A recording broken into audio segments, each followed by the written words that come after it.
That's Nick. And that's Joseph. And today we're here to talk about 3,000 Years of Longing, the 10th film directed by George Miller, which premiered out of competition at the 2022 Cannes Film Festival and is being released August 31st, 2022, courtesy of MGM and United Artists Releasing. Don't name all 10, but I know he did Mad Max Fury Road.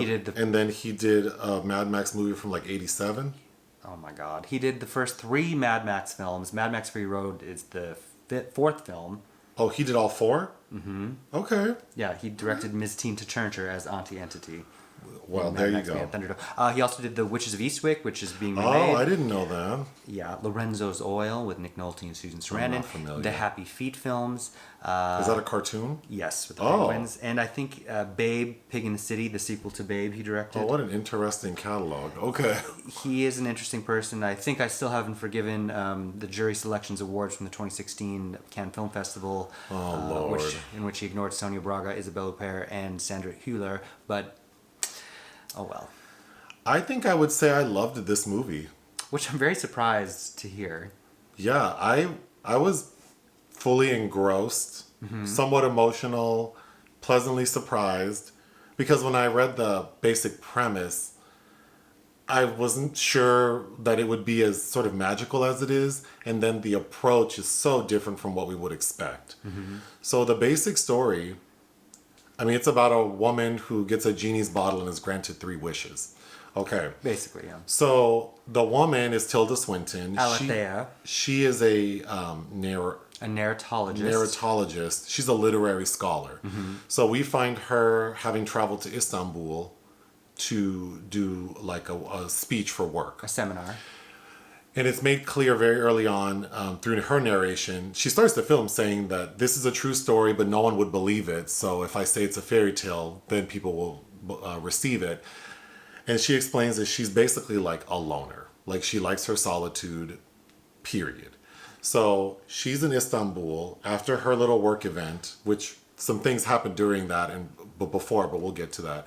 She visits an antique shop and she finds a little glass bottle. She buys it, takes it back to her hotel room. She's cleaning it, ultimately rubs the bottle, and a genie pops out. And the genie is a Djinn, like D-J-I-N-N, played by Idris Elba. Mm-hmm. And he says, girl, I'll grant you 3 wishes so I can like be forever released from this bottle. Mm-hmm. But he picked the wrong one because she is very familiar. She was just giving a speech about like mythos and how... Mythos versus science, and about what is the purpose of these, legendary gods and monsters, and are they needed anymore? So she tells Idris, I know the history of these stories, and I know that it never ends well for the person who gets the wishes, and you Djinns are tricksters. Mm-hmm. He's like, I promise you I'm not. Just make 3 wishes. They have to be your heart's desire. I will grant them. And then she is telling him like, well, what if I don't make a wish? So there's a little contention between them when he decides to open up to her. So what makes this story so unique is that we're not focused on Tilda's 3 wishes. We spend the bulk of the story hearing Idris's, the 3 times that he was captured inside the bottle. Like how it came to be that he first was put in a bottle and then the 2 subsequent times. Which totaled about 3,000 years. Which totals 3,000 years. I found that immensely captivating. Just his storytelling, the visuals. So in the process of him giving her the account of the 3 times he was captured, she falls in love with his ass. Mm-hmm. So, but it's the last story that kind of gets her. It got me too. Mm-hmm. So she says, you know what? My first wish, I want you to be in love with me the way you described the love you had. And he does it, and now they're in love. She takes his ass back to London. Mm-hmm. But we find out that the Djinns, like how humans are carbon-based life forms, Djinns are like made from like electromagnetic material or something. Particles, yeah. Particles. Mm-hmm. So in this modern world, because he's never been outside of his bottle in modern time, it like all the damn like cellular frequency radiation, all the shit we have in our air is killing him. In London. In Istanbul it seemed fine, but in London, well, he was only there for like a day, and in London we don't know how long. Well, it's like immediately he comes out of the bottle she puts him in, and he's like can hear all these things happening. Right, but we don't know how much time passes before she comes home one day and he's in the basement, like falling apart. Like he's turning into dust and he can't speak. So she freaks out, and her second wish is, I wish you to speak. Mm-hmm. And then he gets up like, girl, like, I'll be fine. But it's clear that he's not going to be fine. The modern world is killing him. So her final wish, she wishes that he could go back to where he belongs. Mm-hmm. And he does. So then we fast forward 3 years, and we see that now that he's free, he chooses to come back and visit her periodically. Mm-hmm. So we see one occasion, which I got really emotional about. Mm-hmm. And then the narration says that he did that. He promised to see her periodically throughout the rest of her life, because he, of course, will live forever.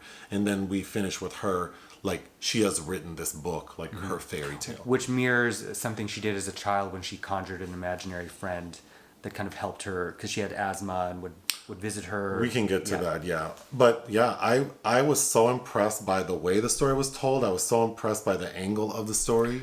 And it was just very moving. I agree. I think it's not, like many films, an ideal film to watch in a film festival setting. You know, because you've seen it twice. This is the second time I've seen it. I abstained from reviewing it in Cannes because I'm like, I think I'm really not in the mood to really appreciate what it's doing. And having revisited it, kind of feel that way, because I felt a lot more emotional at certain parts, particularly the finale. I don't think it's perfect by any means, but it's what it's doing is very adult and very careful and very kind of serious. Because most fables about granting someone wishes is really sort of an allegory about greed, right? Mm-hmm. But in this one, it's more about love. And yeah, I was just... Well, control, about how and love control, yes. Mm-hmm. Which, I mean, you know... Could I just start going through my notes? So when Tilda first gets to the airport in Istanbul, a very interesting looking actor, because I was looking, that person, that's how they really look. Mm-hmm. It's like a little small person with a crazy ass head. Mm-hmm. This person approaches her, and it's clear they have some sort of like godly energy to them, or otherworldly energy. And then while she's giving her speech in front of these, you know, scholars, I thought a really creepy scene is that she's having visions of like this god in the audience as she's talking about how gods aren't real. And then this god is looking at her like, bitch, I know you lying. And then it starts screaming at her and she faints. I thought that was very well done. Then, because we're getting narration, she says that there are like 62 streets in Istanbul with like 4,000 shops, and somehow she found her way to this shop. And then she describes how in sort of this massive pile of tchotchkes, she pulls out this one bottle. And even her colleague tells her, girl, don't pick that one. That one's like, because it had like been burned and it wasn't nice, and he pulls out one that's much more ornate. And she's like, no, I want this one. The Nightingale's Eye. I thought it was really interesting because through Idris's stories, he explains that he had the ability to sort of like influence someone's... that people that were open to his energy, he could try to reach out to them. So it's clear that in the opening of this story that she was being called to his bottle. I liked when she asked the shopkeeper if there was a way to authenticate it, and he said that sometimes you could see the blood from the lungs of the glass blowers. In the white paint, like, god damn. Tilda's character I really liked. Same. I liked the chemistry between the two. There's a visual at one point after they... Idris refers to sex as lovecraft, so like witchcraft. As an like, HP. So there's a moment after they've had lovecraft where he's sort of surrounding her like a serpent. I thought that looked really cool. Well, and there's kind of the imagery is smoldering and it's just her face gazing out. Yes. Yeah, that's very That striking. would make a great poster that I would buy to hang up here. But she has like this like copper colored bob. And an Anna Wintour do. It's kind of like, and it's, you know, there's not a lot of hair necessary for this character to have this. So she doesn't have a lot of hair, it's short. And then when we first see her in the hotel room, she's gotten out of the shower and she wraps her hair up in like the thickest, biggest towel, like she had Rapunzel hair. Mm-hmm. That made me laugh. So getting back to her imaginary friend, I sort of thought that part of this fairy tale, because it doesn't matter whether it's real or not, but I kind of felt like, based on what you already alluded to, that when Idris first asks, like, he tells her, tell me about yourself so I can get a sense of like what kind of wishes you might want. She recounts a story of how she was a loner. She's always been. And as a kid, because she had no friends, she made up an imaginary friend whose name was Benjamin, I think. And he would be there. No? Isn't it Enzo? Oh, why am I saying Benjamin? Benjamin's that's the little girl's imaginary friend in Ode to Billy Joe. That's right. I'm thinking of Ode to Billy Joe. Listen to our podcast.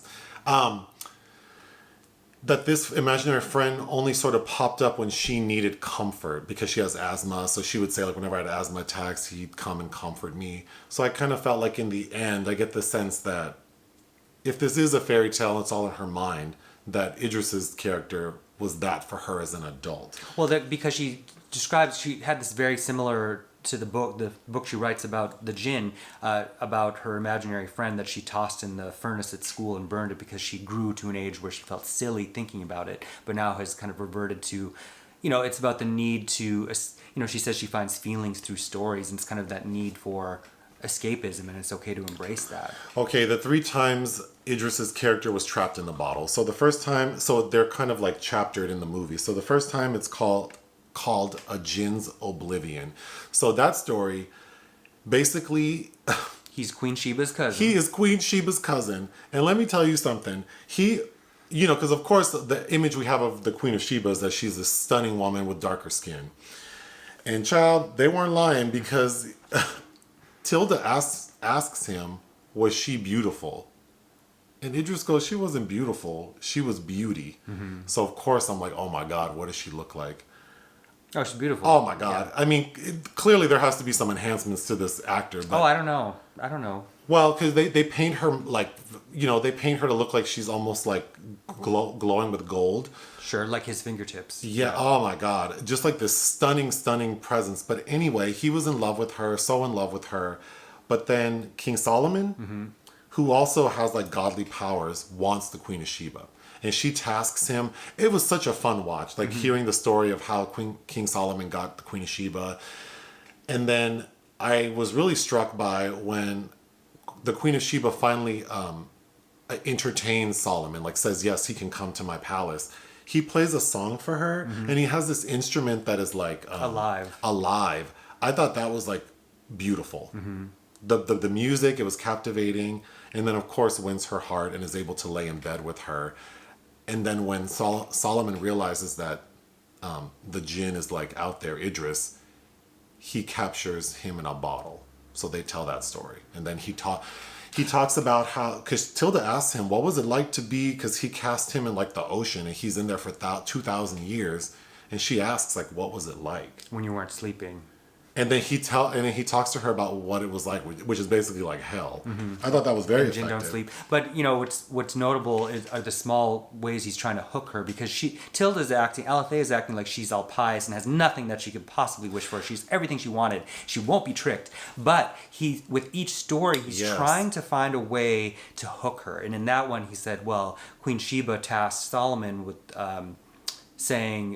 telling her what it is that women truly want, and that's what she's interested in. She's like, well, what do women really want? Yeah, that's a good point, because she's saying, I have everything I want, so I don't need to make any wishes. I'm not going to ruin my life for things I don't need. But then when she drops that little like, well, what do women really want? And he's like, oh, is that your wish to know? And she's like, no, I already know. I want to know if you know. So, which is kind of like Arabian Nights. It's like he's got to keep talking to kind of elicit the responses. It's a game of chess, but it's like, it's funny because clearly they're trying to manipulate each other, but they have they have an affection for each other. It's obvious that, at first I was a little nervous, like, oh, is Idris's character really trying to trick her? But as he tells his stories, he wants his freedom. He does want his freedom, but he does say, because doesn't he say he's like a God-fearing or that he's a good Djinn?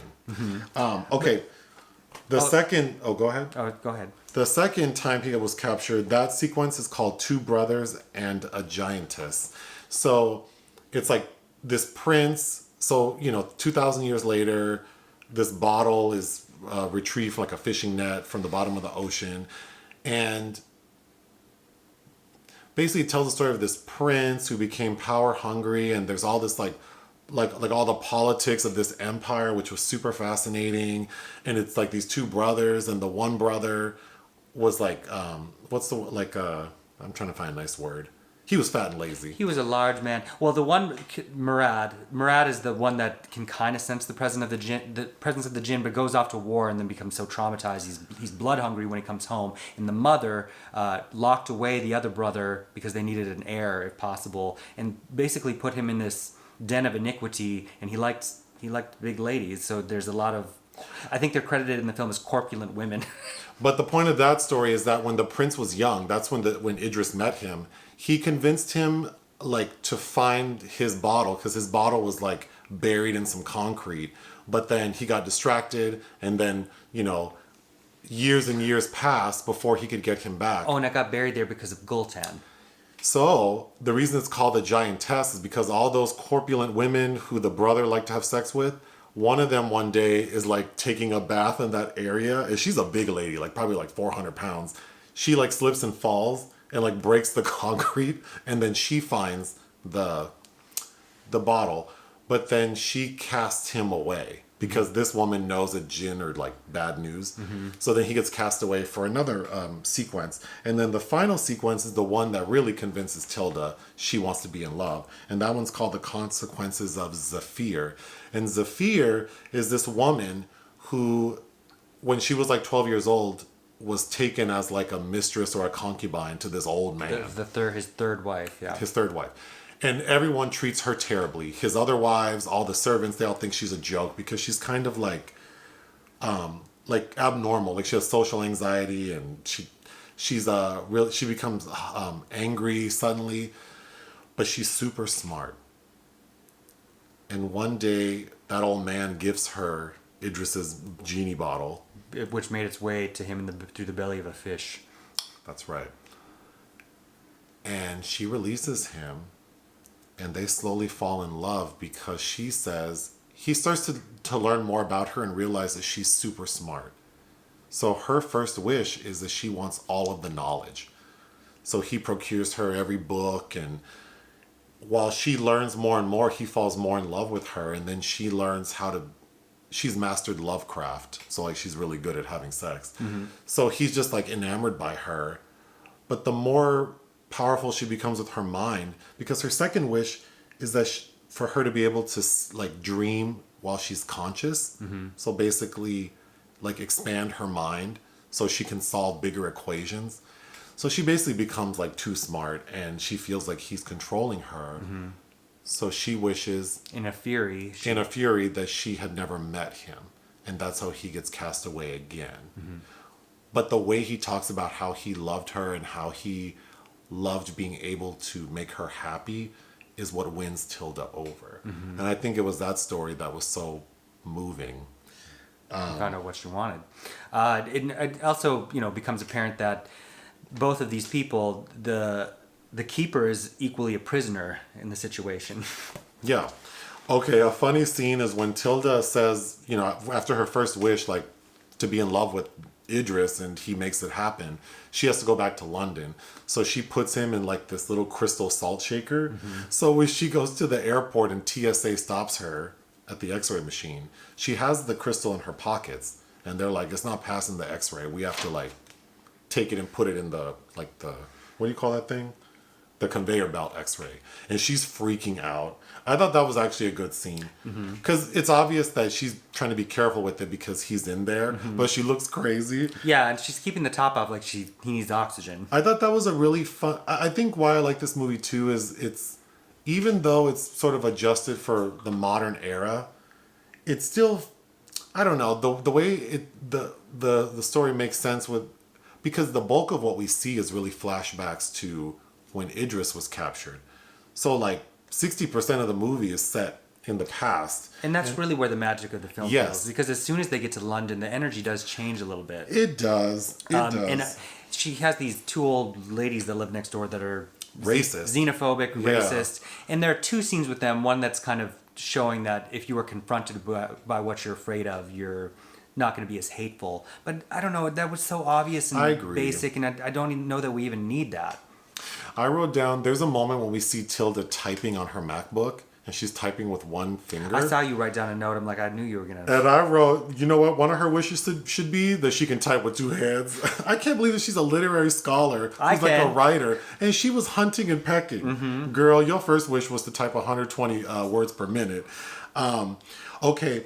Every time, there are like 4 different scenes where Idris, his character, offers food. Mm-hmm. And he offers this, it's like a platter of various things that look quite decadent. But one thing in particular is like this pile of things that he says are chickpeas, cloves, and pistachios. They melt in your mouth. Mm-hmm. And I thought they looked real dry, like those kind of things you put in your mouth and they dissolve. Like Turkish delight. But also, chickpeas, cloves, and pistachios? That does not sound like an appetizing combination. The Orville Redenbacher. I'm going to need some honey and some yogurt mixed in with that. I don't know. When she gets to London with Idris, all of a sudden the atmosphere, like the tone changes, but also the atmosphere, we see all these flecks in the air. Mm-hmm. I thought that was interesting because up to that point, I still felt like she is imagining this. This is not a real thing. I mean, even not like, oh, in reality, genies are real. I mean, in this world that she's created, like in the world in this movie, I still don't think genies are real. I think it's all in her mind. And I kind of thought that even more when we get to London and the atmosphere is... Mm-hmm. But again, it doesn't matter whether or not he was real. That's all I have. It was shot by John Seale, who also shot Fury Road and Lorenzo's Oil for George Miller and Gorillas in the Mist with Sigourney Weaver. Oh. Shout out to Segovia. But yeah, no, I like the look of it a lot. I do really like their chemistry together. I think Idris Elba's super cute as the genie, as the Djinn with his ears. Because he has his little ears. Like ears and just, yeah, the way he talks. He's very gentle, but there are a couple moments when he becomes angry. Mm-hmm. Because at one point she says, I wish I never met you, and he like explodes. Mm-hmm. Not on her, but he just like has a reaction that causes him to like get big and hit the ceiling. And he tells her, don't ever say that. It's based on a short story by an author named A.S. Byatt, and she wrote the novel for which that Gwyneth Paltrow movie Possession is based on, as well as Angels and Insects, which is a film I can recommend. I remember renting that in high school, and it was one of the first times I saw full frontal male nudity. But it's got Kristen Scott Thomas and Mark Rylance in it. But yeah, who's Mark Rylance? God, you've seen him in a ton of things. He won an Oscar for Bridge of Spies. Who's the naked frontal nudity? Who's the frontal nudity in that movie? Somebody sleeping with Patsy Kensit. Then it doesn't matter.